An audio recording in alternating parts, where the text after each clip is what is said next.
ਅੱਜ ਤੁਹਾਨੂੰ ਮੈਂ ਸੁਣਾਉਂਦਾ ਰਾਈਆਂ ਦੀ ਗੱਲ।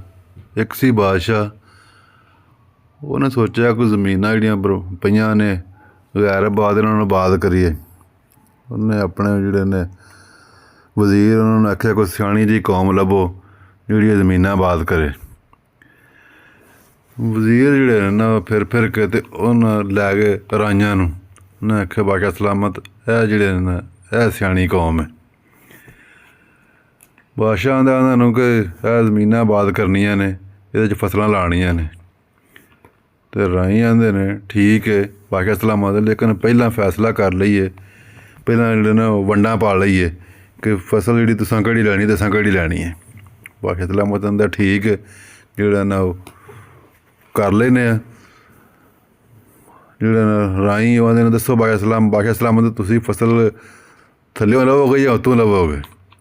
ਬਾਦਸ਼ਾਹ ਸਲਾਮਤ ਆਂਦੇ ਨੇ ਉਤਲਾ ਹਿੱਸਾ ਮੇਰਾ ਹੈ ਅਤੇ ਥੱਲੜਾ ਹਿੱਸਾ ਤੁਹਾਡਾ। ਆਂਦੇ ਨੇ ਠੀਕ ਹੈ। ਰਾਈਆਂ ਨੇ ਜਿਹੜੇ